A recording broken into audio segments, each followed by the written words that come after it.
Hello and welcome to today's video. If you're new here, my name is Brandy and this channel is all about horses and my real life experience with horses.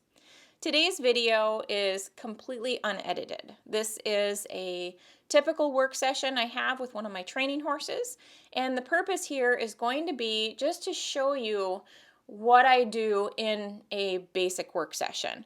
So this horse is with me for training. He is 5 years old. He was started a year ago under saddle and then sold to one of my clients who has been boarding him at my place for the last 10 months.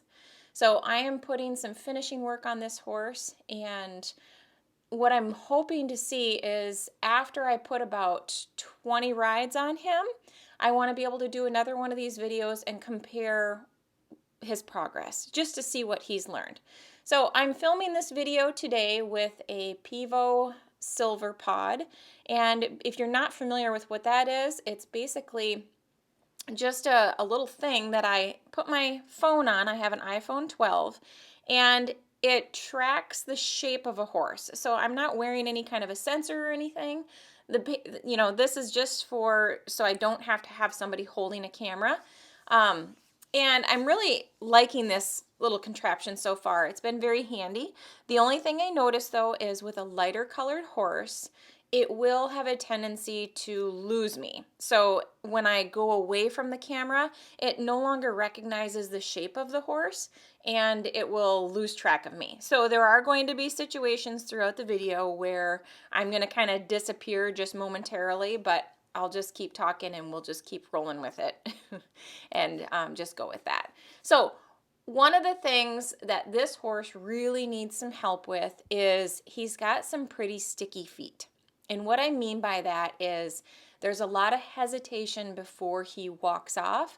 So what I'm doing here is I'm just walking around, I'm walking relatively fast and I want him to keep up with me. So, but if he feels any kind of pressure on the rope, a lot of times he will sort of sit back and you'll see his head pop up in the air. I'm looking to remove that sort of thing. So the more I do this and the more he understands that he needs to keep up with me, this is going to hopefully start to go away. So I'm looking for that feel. I want him to think that that lead rope is connected directly to his feet, not to his face. I don't want there to be any kind of a resistance there when he feels any pressure. Okay, so that was that whole walking around in the beginning. So I spend a fair amount of time with my horses just leading them around at the start.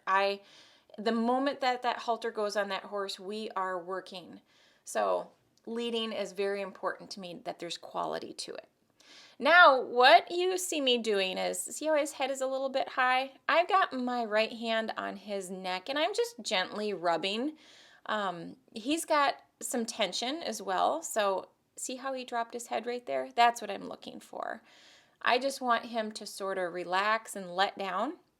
So I've been working with my horses on when they feel me rub their neck, if they've got a little tension in there, kind of like, think about if you've got some tension in your neck and somebody sort of rubs your shoulders, it just really relaxes you. That's all I was doing there. So it seems to really be helpful for him. There was a situation a week or so ago where my husband was snow blowing and this horse got real worried about it. And I started doing that and he relaxed and lowered his head a little bit. And then when we went outside, the snowblower was there again, and he was all high-headed and anxious about it. And while we were walking, I just started rubbing his neck, and he was like, "Oh, that feels good," and dropped his head. And when a horse's head is really high, that's an adrenaline release, and when their head is lower, it releases endorphins and they relax. So I find it to be very helpful. Just one more thing that I can do with them, just to help them relax. So now here, I'm pretty particular when I bridle my horses. I want to make sure that their head is down, just so I'm not up on my tiptoes. I need to have horses who can be bridled by kids, by anybody. So I want to make sure that they're really good at it. I have his nose slightly tipped to me, and I'm just warming the bit up underneath his chin. For me, I don't like to use like bit warmers or anything like that because I find that as soon as you remove it, it just gets cold again. So it's about 15 degrees Fahrenheit where I'm at right now, and we're in February, so it's quite cold. But so the bits get cold. I do like to warm them up, but I use the horse's body heat to do that. I find that that works out the best for me. And I take a lot of time when I bridle. I really want to make sure that my horses don't feel rushed.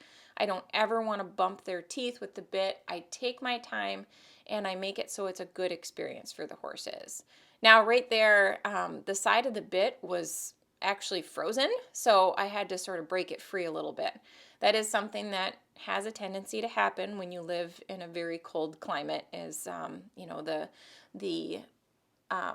joints on the bit on the side will freeze, so you just got to kind of check that, because it's very uncomfortable for the horse if that stays frozen. You know, we want to make sure that we work it free, otherwise it, you know, it's not very forgiving for them. So just checking out my throat latch. Now, when I do my throat latch, I like to be able to put a hand in there sideways.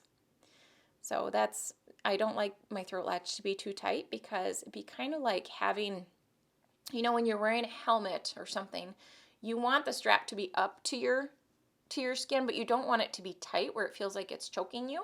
And so I look at my throat latch the same for the horses. I want it to sit there comfortably, but I don't want it to be where it's creating too much pressure, or any pressure, I should say.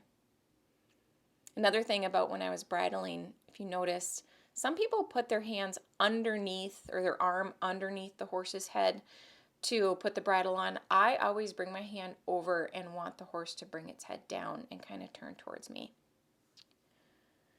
So what I'm doing there is I'm just putting a little bit of pressure on that slobber strap. Now, a slobber strap is the piece of leather that connects my reins to my snaffle bit.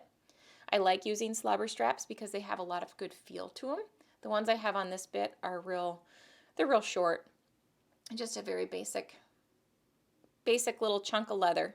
But I like them. I really see a big difference in it. And my horses, you know, I like when they feel just this most subtle movement of, he says, hello. Isn't he just the cutest little thing ever? I just love this horse. But I like when my horses feel the slightest bit of movement and they notice it and they want to give to it. Now, this horse was having some issues at the mounting block. So I have been working on getting on him from the ground and from the mounting block. And he just wants to walk off right away. So I take my time, make sure that, you know, it's a good spot for him. He's comfortable with just hanging out here. I give him scratches on their butt and scratches on their neck and whatever it is that they like. And see how he swings his hindquarters over right away? We are working on that. I want this guy to think, we stand here. We just sit here and we wait. But he's always kind of been in a hurry to leave. So I'm going to spend a little bit of time just hanging out here for a moment, just so he sees that we just don't need to go in a hurry. And I also want to make sure that I've got a loose rein. This is where some people, they'll hold their horse real tight and they won't let them walk off. I like to give my horse the opportunity to stand here on a loose rein, but if they do try to walk off, I take a hold of them right away. This horse too, he had a lot of struggle with backing up as well.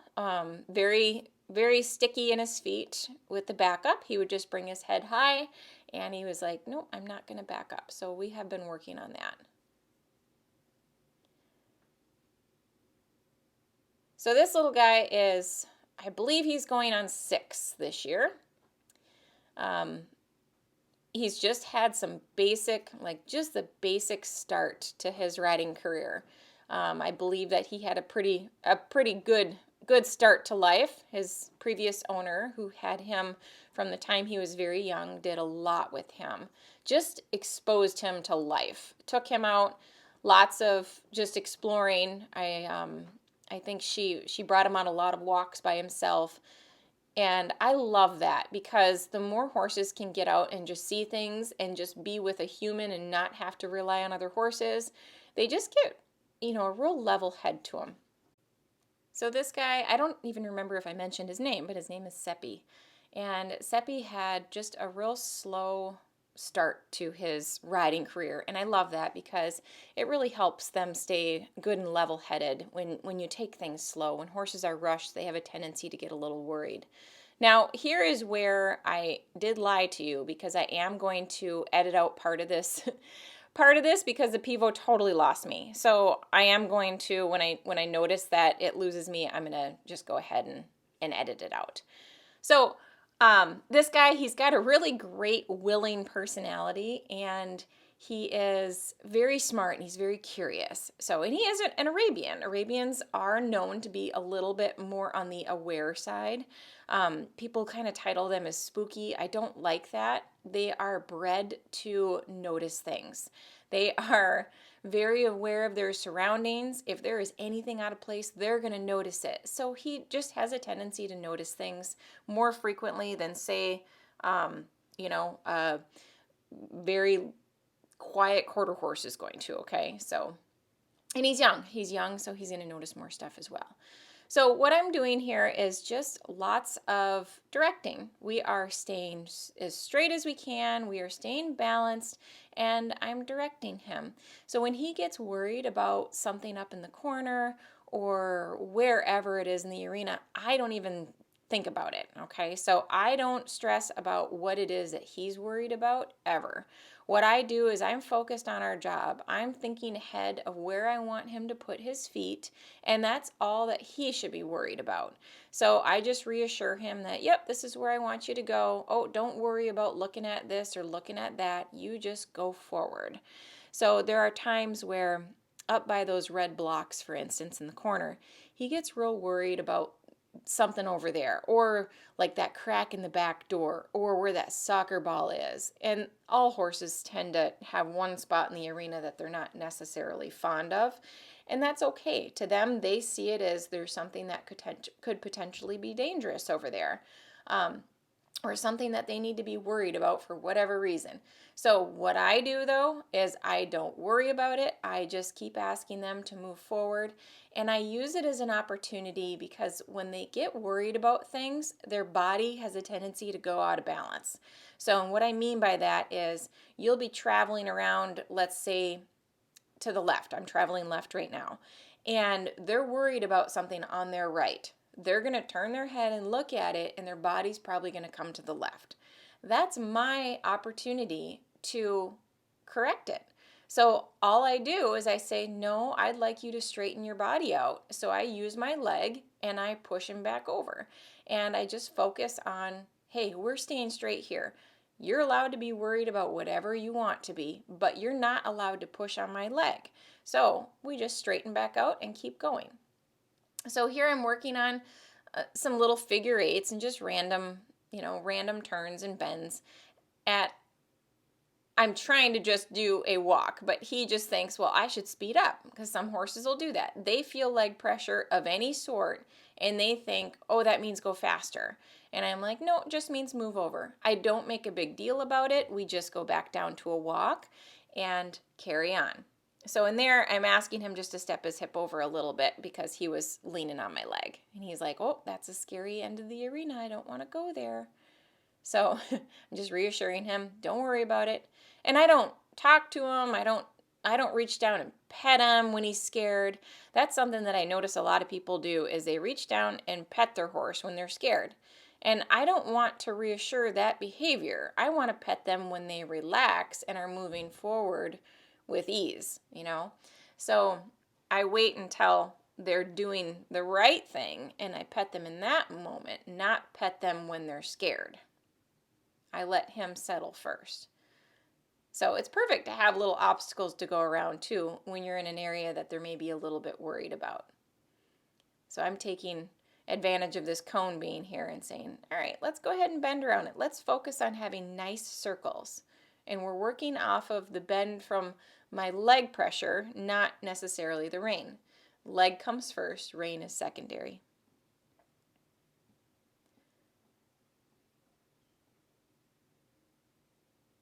He really is such a fun horse to work with, though. He's so smart and so willing, and he's just the cutest little guy. I really am enjoying working with him so much. I love how he's just walking out nice and straight, relaxed. That's what I want. So his primary job is just going to be a trail horse. There might be a little bit of endurance in his future. So right there, I'm asking the hindquarters to step over. So I have just a little bit of my left rein, and I'm asking that hind to step over. But what I don't want is I don't want him leaning into his left front leg like he was doing. So I want to make sure that's what I'm doing right here is I'm holding and I'm waiting, okay? So I'll go back to explaining the leg in a moment, but what I'm doing here, and I wish that you could see, but I'm just holding and waiting for him to soften to the bit, and I'll do quite a few of these so I can explain it more.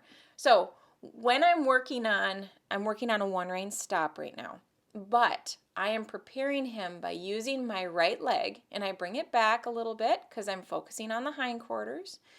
See how he wants to step his front end around? I don't want the front end to move around, and especially inward. I would rather it move outward. So I put my right leg comes back and ask him to step his hindquarters over and put a bend through his body. And then he'll stop the front feet, roll the hindquarters over, and then I want him to stand there and soften to the pressure that he's feeling on the right rein. So when I feel him soften to the right rein, that's when I release and we carry on. So this is the start of the one-rein stop. So this is basically like a emergency brake, so to speak. So if your horse gets worried, the last thing you want to do is pull back on two reins. Buck Brannaman says it best. He says, no horse ever got out of trouble by being pulled on with both reins. And it's so true. Basically what happens is if you pull back on two reins when a horse is worried about something, it's only going to make them feel trapped and they're going to worry more. So as you can see, this has taken a little bit. I don't do anything quickly. I wait until I get the response that I'm looking for. I just want the horse to try. So he's like, well, I'll just move my front feet. That wasn't what I was looking for, was the movement of the front feet. But right after that, he did give with his, he did soften with his face. So when I say soften with his face, I mean he just gives to the pressure a little bit. So I rewarded that try. Here, I take a hold with my left rein. My left leg initiated it though. My left leg says, move that hindquarter over. And eventually what I want is for him to not step in with his front legs at all. I want him to move over. So I hold and I wait. He thinks, well, I'll move my feet. Nope, that's not how you get out of this. And there will be times where he stops facing the camera instead of being away from it. It just kind of is how it happened, and I can't really readjust him. So there he gave, so I let him walk off. So this is something that I feel every single horse needs to know and every single rider needs to know because it's a safety thing. So it's something that if you practice on a regular basis, when you need it, it'll be there and it'll help keep you safe. So my right leg is back. There you move the hindquarters over a little better. And I'm just holding gentle pressure. Did you see how he gave? It was just the slightest little bit he gave to that rein and I released. Now what's important with that too is I see some people, they take a hold of their rein and they bring the horse's head and neck around so far that it actually tips the outside ear to the ground. I don't ever want that. I'm asking for just the slightest bit. I just want him to give to that rein and have it be just a tiny bit of a bend. If I pull too much, I'm going to put this horse off balance. See how I just have a little bend in his neck? It's ever so slight. And there, as soon as he gives, I give back. And it's immediate. We spend a lot of time just wandering around. So my right leg comes back, asks him to step over. See how that front end wants to come through though? I don't want that front end to move around. I just want the hind end to step over. And I wait until I feel a little give and him soften to that bit. So my right rein has just enough tension on it for him to feel it and to prevent him from walking out.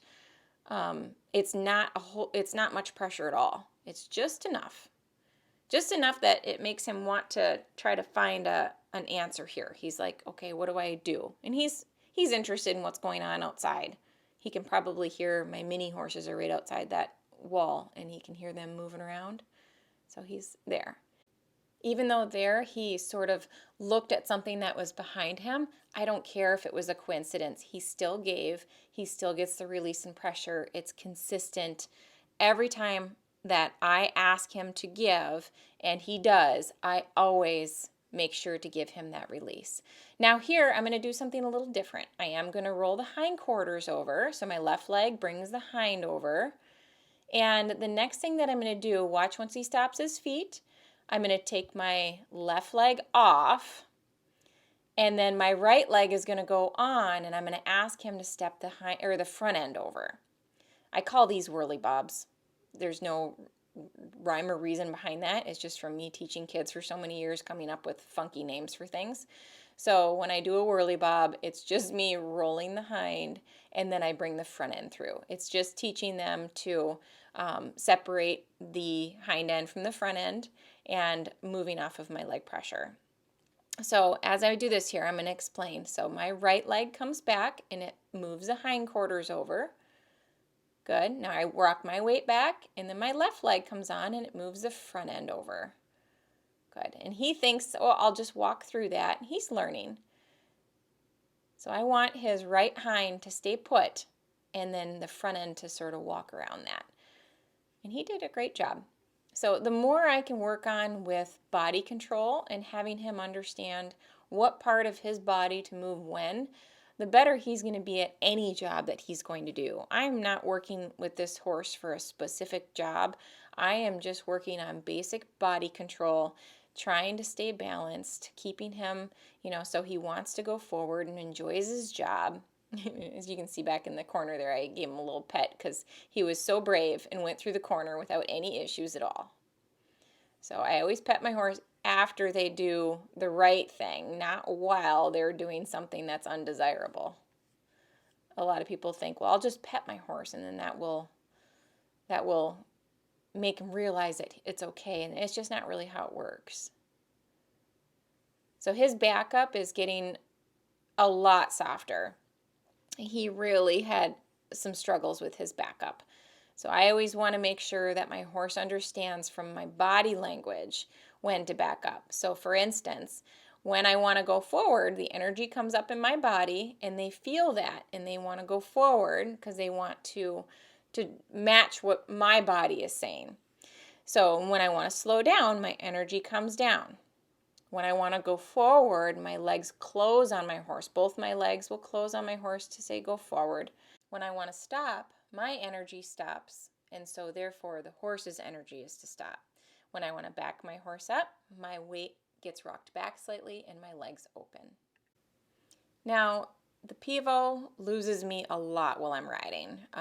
Going back through and watching it, I'm really surprised how much it did lose me, because I did another video with my horse Blossom, who is darker, and it followed her very well. So I think the combination of having a bright arena with a lighter colored horse, it does lose me quite often. So I'm going to mess around with putting it in different areas to see if it follows better, or even putting like a bright colored pad or something on them, or if I wore darker clothes so it can, distinguish us from the dirt and walls a little bit easier. So as I'm going along here, something that I want you to pay attention to is he frequently tries to canter. I don't actually ask him to canter until towards the end of the video, but I'm not going to worry about any of that. See how he was just kind of hopping there? He's thinking, well, I'll just canter now and it'll be easier. And I just ignore it and let him feel the energy from my body, stay at a trot, have him come back down to a trot, and we carry on. So I'm just working on a nice even trot, staying balanced, paying attention to my leg, going up into the scary corners without it being a big deal. Like right there, I use my left leg. I say, you never mind, and just keep going straight. And that little tail swish he gave was him saying, don't touch me with your leg. I don't want to go there.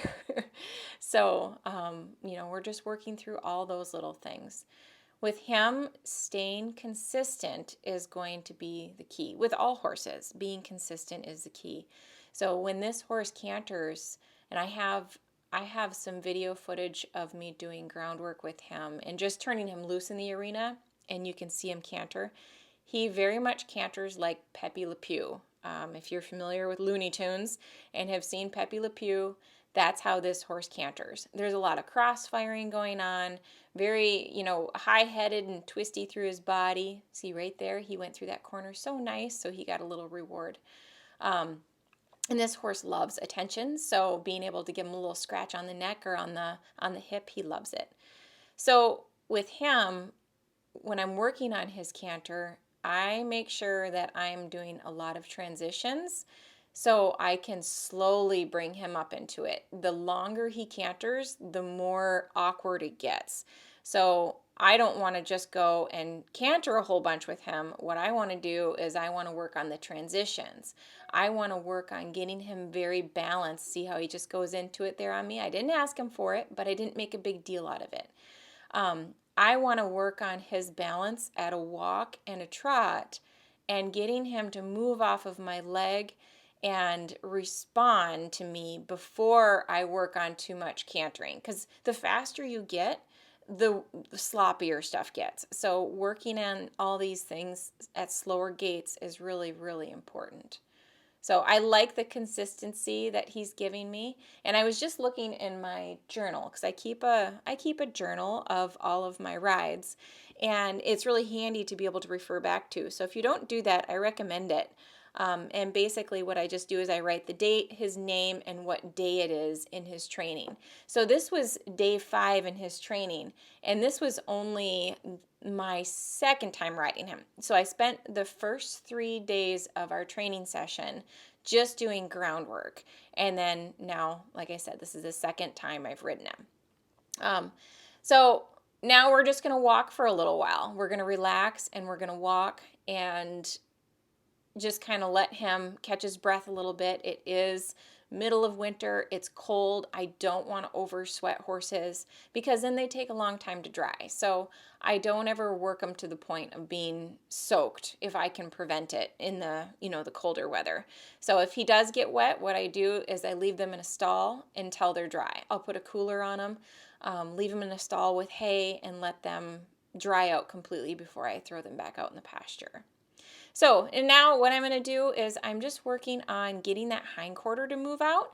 So focus on the inside hind leg. Going this direction is the left. So I just want him to reach up and over with that leg, really bend, use his body here, and then we change direction. My right leg comes back a little bit, and it's saying go ahead and step up underneath yourself and bend. I want to teach my horses how to sort of steer from the hindquarters, so to speak. Kind of think of like a rudder on a boat. I'm asking that hindquarter to move around, and it's steering the front of the horse. Now, if I focused solely on my reins, it would cause my horse to be pretty heavy on the front end. They would dive in a lot with their shoulders. I want to be able to shape them and bend them with my legs instead of just using the reins to move them around. My legs come first, the reins are secondary, and the reins are I look at it as like the reins are my follow through. Eventually I'll be using the reins a lot more and there'll be contact, but right now I just want him to know how to move his body off my legs and to focus on straight.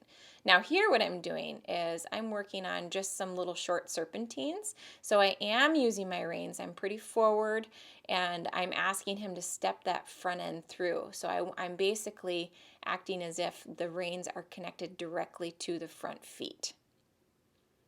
Now we're just going to trot off again for a moment, and I don't do a lot of that where I'm working with the front end like that, but I do need him to move his front feet when I use my reins. I need him to know to move his front end around. So there, I did ask for that canter cue. See how his head came up real high? That's just a lack of balance. He's just not balanced in his canter. So it's just a little on the wonky side. So here we go again. And I'm not going to canter him for long periods of time because the more he goes, the more out of balance it gets. So we just do little bits and focus on building that. He does have a really lovely canter when it's balanced, but boy, when he gets out of balance, he is so twisty and awkward, and it's just not good. And when you ride a horse like that too much, it can cause injuries and all sorts of things. So we don't want to do that. We want to keep it as simple and as consistent and as balanced as possible. So, and he's pretty good about both leads. He'll pick up his right and his left pretty nicely, so that's good. But I'm also trying to shape him before I ask for the lead. So if he's leaning inward, so if I feel his rib cage pushing against my leg, I'm not going to let him canter. I'm going to wait until I feel his body move over, and then I'm going to allow him to canter.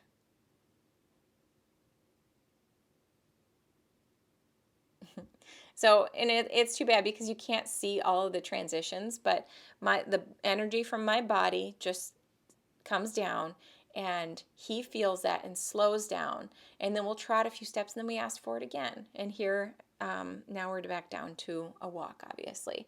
So when I stop there, my energy stops, and then I shift my weight back, I open my legs, and I want him to step back. And now I'm going to take him into a little bit of a turnaround, just the start of it. So as you can see, I moved his front end around there. So I'm backing, and then I'm asking the front end to come around a little bit. And I'm going to back up again, and you're going to see I'm going to bend him to the left, and my right leg is going to say, I want you to move your front end to the left. So when he tries to go forward, I do block him with my reins, and I'm letting him know, I want you to step back and now go left. Good. So, and this is just working on some shoulder control, that's all.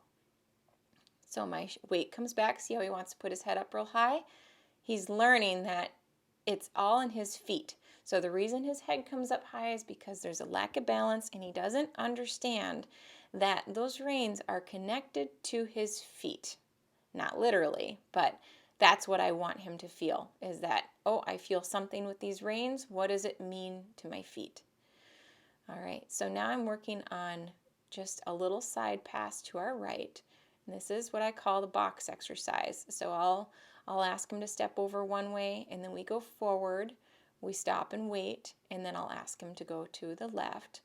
And as you can see, this is real crooked. He's just learning this. He doesn't understand. A lot of horses that you get on are missing so much foundation work. And not that this guy's just learning. So this is the beginning of it. But when this horse is older, I want him to know when one leg goes on, it means move over. When both legs go on, it means go forward. When the legs come off, it means stop. So these are all important things for him to understand, but this is all just the beginning of it for him. So he's just learning all this stuff.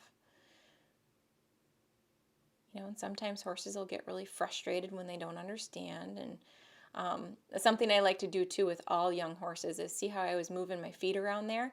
I've had quite a few horses, they see my feet come forward and it scares them. So they look at it and they get scared. So I want to make sure that he's going to be used to lots of movement and such. So he's a good boy.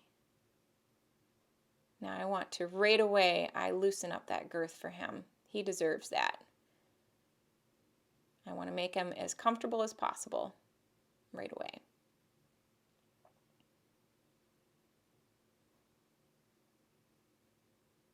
And see how he didn't come with me right away there? See how he let those reins get tight before he came up with me? I want my horses to, I want them to pay attention. And as soon as they see me move, I want them coming with me. Right there, he's like, but the gate's right there. I want them always to pay attention, to come with me, and not let pressure happen. I don't want to have to put pressure on my horses ever. So I want them to, that's their responsibility a little bit. They're like, okay, she's moving now. There's going to be pressure if I don't keep up. So I'm going to put my halter around his neck so he doesn't wander off on me when I take the bridle off. And when I do take this bridle off, I want to make sure that this bit comes out nice and slow. And I have my left hand there because I want to prevent him from lifting his nose. If he were to lift his nose up, what can happen is that bit can get caught up on his teeth, and I don't want that. because then, they can get into the habit of flipping their head up because they get scared that that bit's going to bump on their teeth. I like his happy little expression though. He's such a good boy. All right, well that's it for today's video. I hope you enjoyed this format, and I'll show you the next one soon. Thanks so much for watching. Bye.